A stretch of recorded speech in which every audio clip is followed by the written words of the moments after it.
Okay, this is a good teacher question. And guys, a lot of this is going to be a trial and error, simply are very close to what we experienced in the spring. Differences in the spring, all the schools, buildings were shut down. Therefore, all students, IEP and non-IEP, were in the same boat. Therefore, there wasn't discrimination. Now, at the same time, um, were the results varied? Absolutely. So there were some kids with IEPs that did okay on distant learning, and there were a large segment that distant learning just was not a way that students could receive benefit, make progress, and failed miserably. So at that point, there was regression. And so in that point, it doesn't mean it was discriminatory. It just means that the mode of delivery was not appropriate, therefore entitling a segment of the IEP population with a justification to request compensatory services. Now move this into the fall, because we still have some states under health orders. Some are going back to more stricter orders. I think that there's going to be a lot of changes between now and August, now in September. So at that point, this is an evolving process. So please keep that in mind. This is an evolving process. We are just now starting to have these discussions with regards to these state plans, the state health orders, how they apply, how they don't apply. And that's why I really want to start working through this now, so parents understand how to navigate it, so the teachers and the administrators in this group sort of understand that we don't have anything locked down in stone. Federal government's not giving waivers, so therefore the standard or the mandate, the legal responsibility to provide a child a free and appropriate public education is absolutely there. So, and if the schools are open, then at that point, the school, depending on what their plan is on opening and the combination thereof, along with the state health orders that may be in place, well, at that point, those things have to be taken into consideration. And it becomes a very, very tricky situation for administration over the next month to sit there and figure that out and put all those pieces into place. Because, for example, in Alabama, which is where this question is coming from, the state health order, city or county governments can have their own restrictions different, or their own health order or mandates different than what the state government has.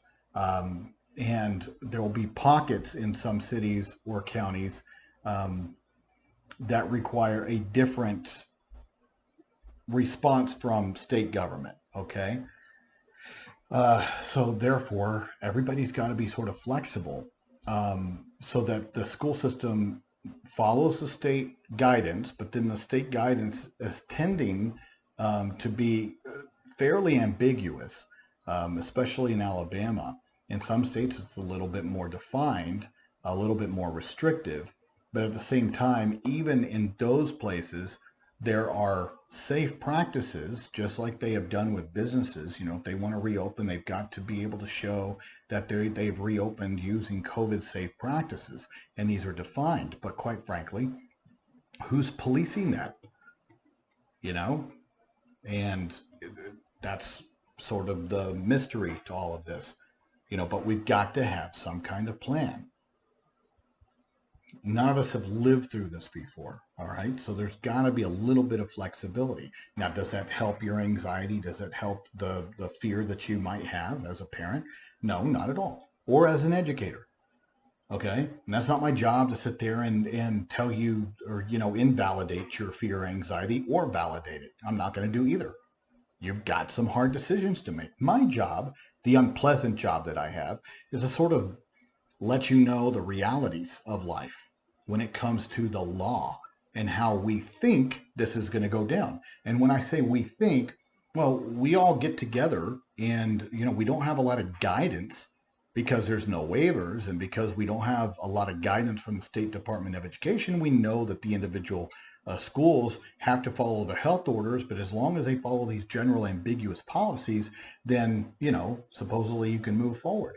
And because schools are going to be open, depending on how they're open, a school system is now going to have the capability to provide each child a free and appropriate public education. And so the only way that I know that we're going to be able to do that, or that the school is going to be able to do that, is to establish that IEP as though we're going into a traditional school year. This is what a free and appropriate public education looks like for your child. Now, if they're not open 5 days a week and they're doing staggered, and if they're not allowing for, let's say, self-contained classes to maintain of 5 days a week, which I think that they should, at least for, our self-contained kids, because they're self-contained. And those are the ones that, like my daughter, that require in-person services. So these are all the different considerations, but understand that if a school system has a very good board attorney and very knowledgeable, then that is what I highly suspect that they're going to be doing, is recommending that the school establish this is what a FAPE looks like. We have the capability to provide your child with a FAPE. And it's going to look a lot like a traditional school day. And it should. No emotions in this. It should, because they have the legal duty to provide it. Now, at that point, if the parents say, I'm not comfortable sending my child, back to a traditional school setting, then at that point, guys, the standard of FAPE, this is what the school believes, but then they'll write that they're accommodating the parent's request. And what they've done is now they've legally insulated themselves from a potential due process challenge from the parent. Unless, of course, the parent can show that and have a note, a pretty stinking good one, from a doctor stating why their child cannot participate in a traditional school environment. And at that point, well, then you start getting into these arguments of change of placement. Okay, where an IEP team is making a decision based upon medical recommendations and the current status of the child. And if the medical recommendation and current status of the child says that they cannot participate in a traditional school setting, then yes, there's going to change. It's going to change the placement or the LRE of the child to, let's say, a homebound status. Well, guys, if your child is changed to, let's say, a homebound status, then the standard of FAPE is lowered automatically than what they would be entitled to under a traditional school schedule. Okay, so I know that I've had some exchanges with some parents on here about what change of placement is. That's what change of placement would be. It would be homebound or a distant learning, but that would be sort of a diminished standard, still protecting the school system from a due process challenge, because that would be a reduced level of FAPE that your child would be entitled to. That's what change of placements do. So that's why the presumption is that we serve our children in their least restrictive setting. And homebound is not, for some kids, it is their least restrictive setting. But if it's something that is temporary, due to parent desire or due to temporary status due to medical need because they're high risk, then at that point you see that, yes, it's a temporary change of placement, but in reality, the least restrictive environment is still going to be a traditional school day. And let's say, maybe a self-contained or maybe a combination of general education and special education. But if they can't do that, then it moves to that more restrictive setting, and in that more restrictive setting, that's what FAPE becomes. And so I don't necessarily think that it's wise for parents. I think that a traditional IEP should be developed, because things could change drastically by October. So establish a traditional IEP, and then in the prior written notice, ask for something different to accommodate your desire for, let's say, some distant learning or a hybrid, something like that. But if things with this virus dissipate quickly and you feel more comfortable sending your child, then see, you're not having to sit there and upend your IEP. You already have established your IEP. This is what FAPE is for your child. And then it's so much easier to just make changes or make amendments to your IEP going that direction than to sit there and create this distant learning IEP, and then if things then go back and amend to add all of this meat to your IEP. It's better to just start with the meat and then notate that this is what a FAPE is, but this is what we're going to do temporarily, and then come back and revisit it. But you got to understand that if they accommodate that, then you can't sit there and have strong footing to claim that your child isn't receiving a FAPE. I mean, we're sort of back to the analysis that we were in the spring, to where, you know, the school districts is going to have, you know, a good defense for why they couldn't provide it. And, you know, parents need to be, and they need to keep their eyes open that, you know, if the safety of your child is a priority, which it should be, that's your choice. That's great. But if the schools are open and the school system is using good faith efforts and is following the state guidelines, then they're protected, guys. There's no liability there if your child, you know, contracts coronavirus, which is incredibly rare, by the way, for children. All right.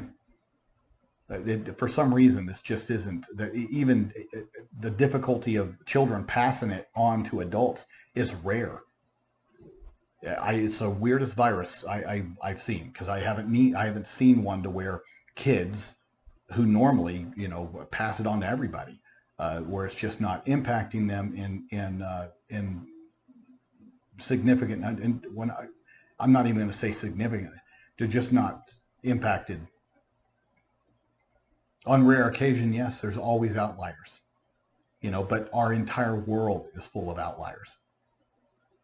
You know, I am not going to flush my memory banks from how life was before March. All right. I'm fully aware of what life was like before March and how we all acted during every flu season, during cold season. We've had other respiratory viruses before.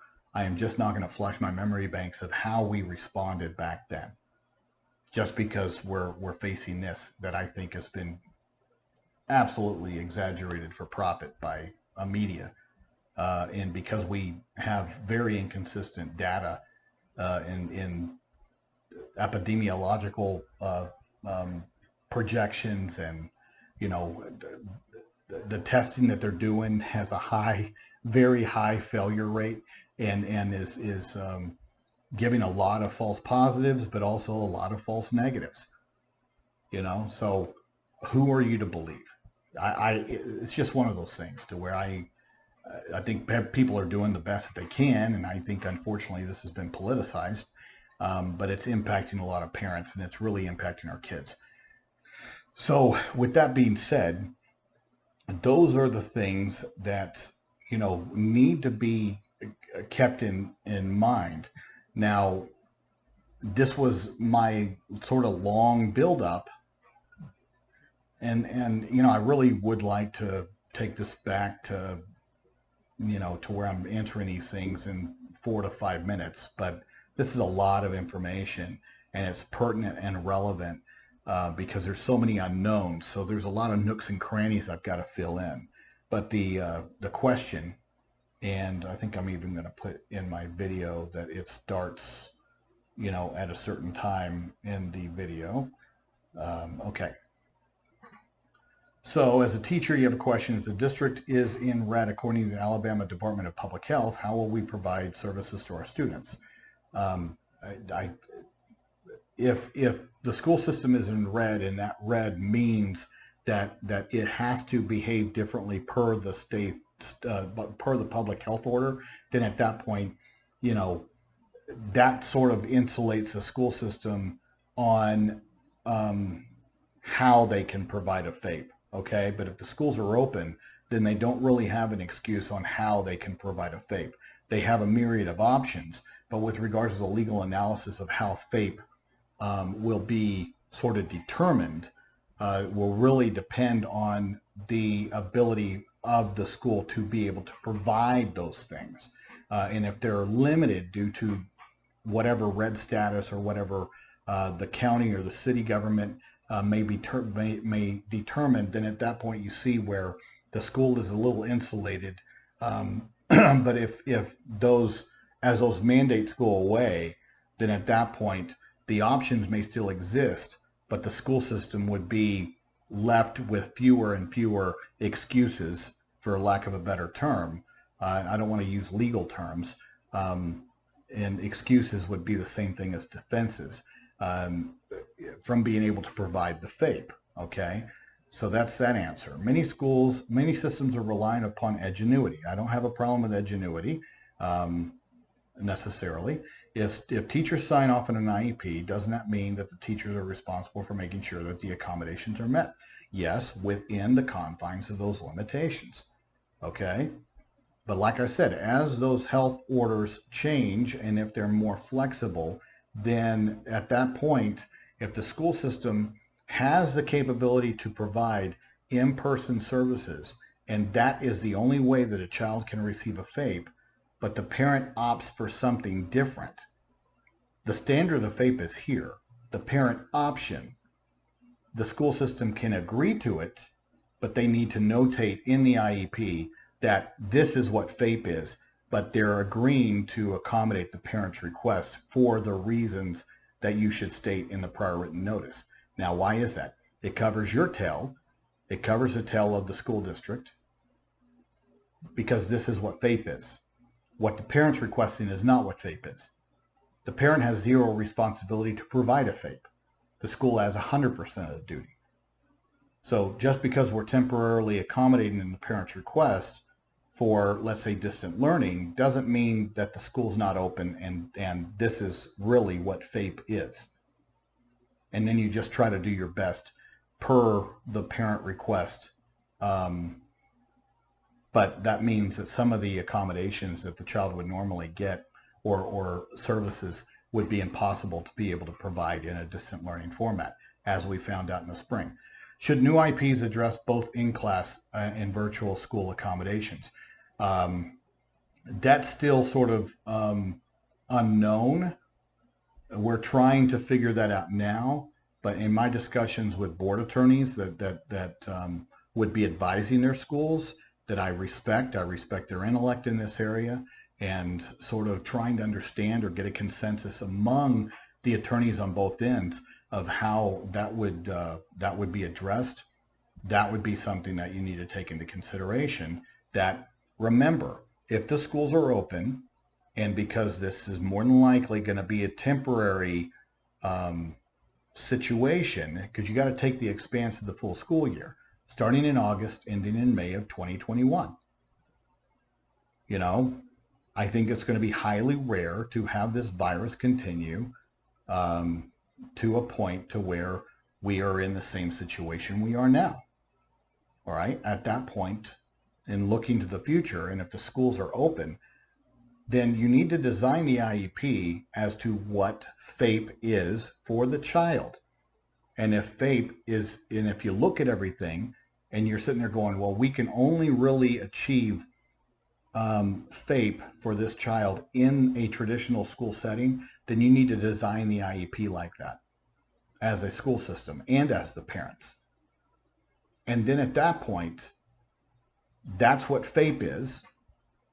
But then what you do is you notate in the prior written notice that this is what we've established the IEP based upon a traditional school year, because this is what FAPE would be for this child.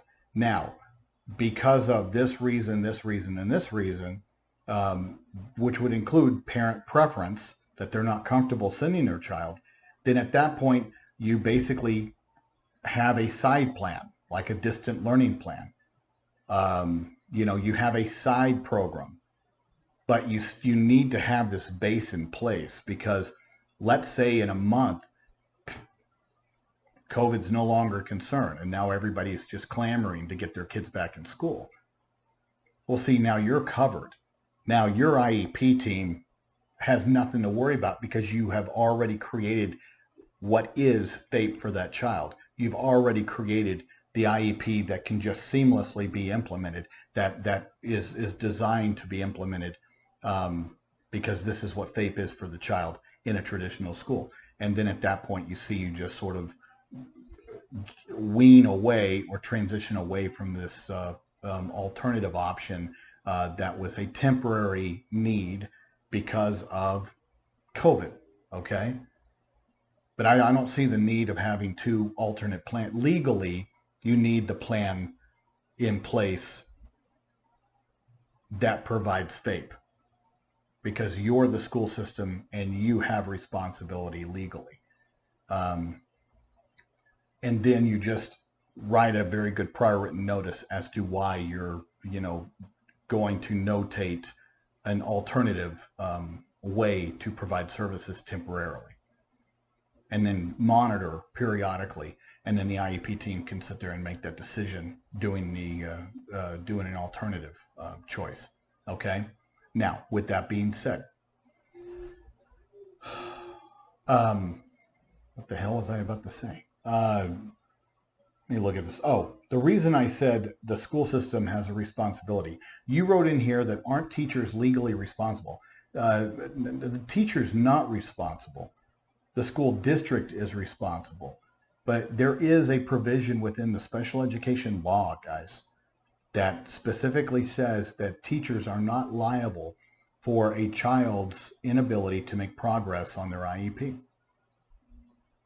Okay, so the teacher is not liable, but the teacher is responsible for implementing the IEP, but they're responsible for implementing the IEP from the standpoint of the school district.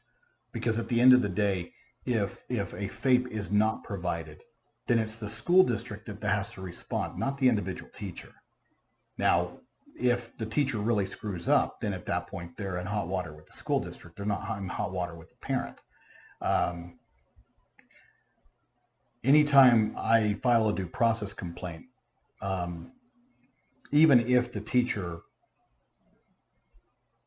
screws up, so to speak, I don't really come down on the teachers unless it's something that dealing with abuse. Most of the time, the teachers are also victims in the situation in which I'm trying to fix, meaning that the school system didn't provide the proper amount of services, didn't provide the proper amount of resources, didn't provide the proper amount of aid support, and overloaded the teacher with too many kids, did not provide the proper amount of training, either on the behavior front, on remediating reading deficits, those kind of things. So I don't blame the teachers for responsibilities that come from the employer. The employer has a responsibility to provide the teacher the resources that he or she requires in order to provide that child with a FAPE. And many, many, many times, these school boards and some administration believe that special education is a waste of money, and they will do everything in their power not to properly finance and support these programs. So that is why I love having administrators on this page, because many times our special ed directors, they're victims too, because they have to answer to a superintendent and a cadre of principals that simply don't respect the position of the special education director and do not respect special educators. And that includes Board of Education members, because they don't like to spend money on things that in their mind isn't a good investment. I find that a repugnant, belief, but, many of them think that way. Okay. So that's why I have a good mix on this page, is because I'm fighting for you too.